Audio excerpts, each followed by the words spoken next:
So I wanted to start off with Adam Butler today. You guys brought him in this offseason. Wanted to just get your kind of take on his game and what he brings to the D line. Yeah, a wealth of experience to start. Adams had a very successful career thus far.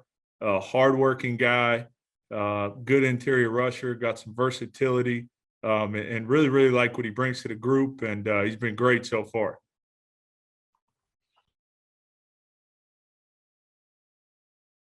Barry?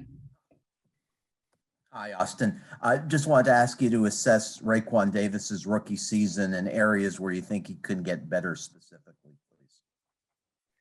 Yeah, I would say first and foremost, starting faster is, I think, something as a group, not just Rayquan specifically, getting out to a hot start.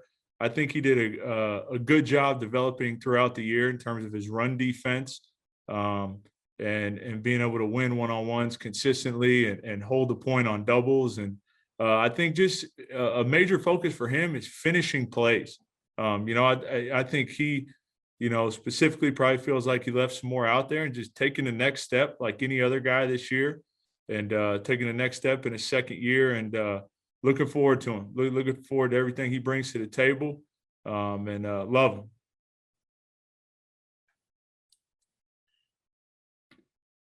Colin? Hey, Austin. I want to ask you about a player you're not actually coaching, but actually you've been reunited with this year, Brendan Scarlett. How cool is it to be like coaching on a staff now that includes a former teammate? Yeah, B. Scar is a great guy. I mean, me and him had a little background playing together in college. He's had a successful career thus far. I think he's year 5 or 6 for him. Good teammate, great guy. It is cool, anytime you get another Cal guy around here. We got Pat Laird here too.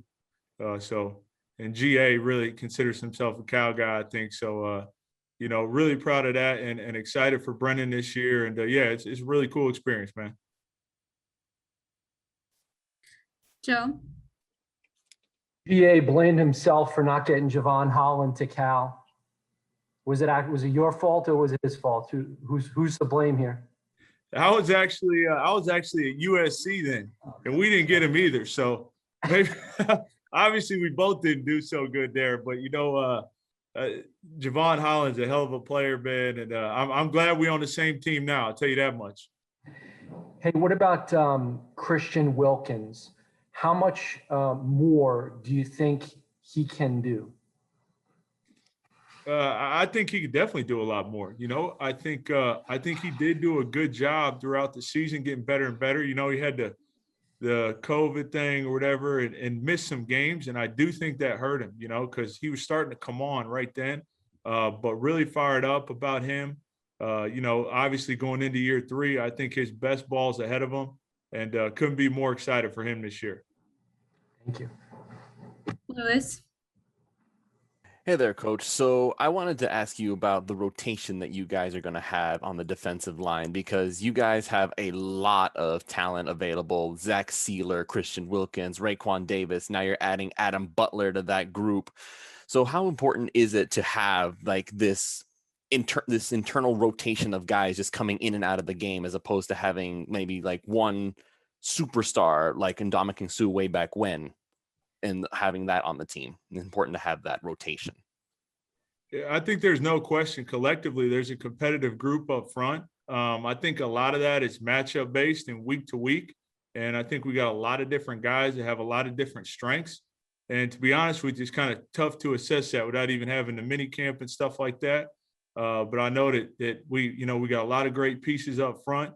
I think they all have their own strengths and weaknesses, and looking forward to building this thing with the players and, love the group. Sopin? Coach, as a former D-line player yourself, what pride do you get out of, coaching on the D-line here now? Yeah, I mean, I would tell you heart, effort, dedication, stopping the freaking run, and ultimately having a team rush mentality. And, it all starts up front. There's no question about that in the game of football. And to be honest with you, that's why I enjoy coaching D-line and coaching the front.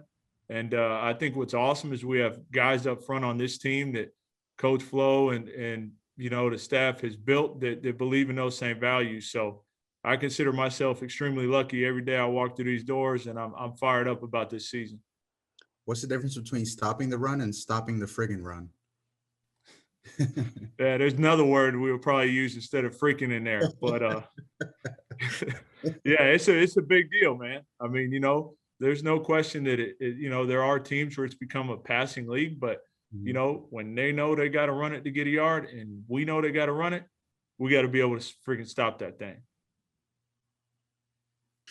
Omar, Just to piggyback on that, you talked about getting off to a faster start. I know you weren't coaching the D-line last year, but do you feel like that was the issue in terms of the run stopping ability?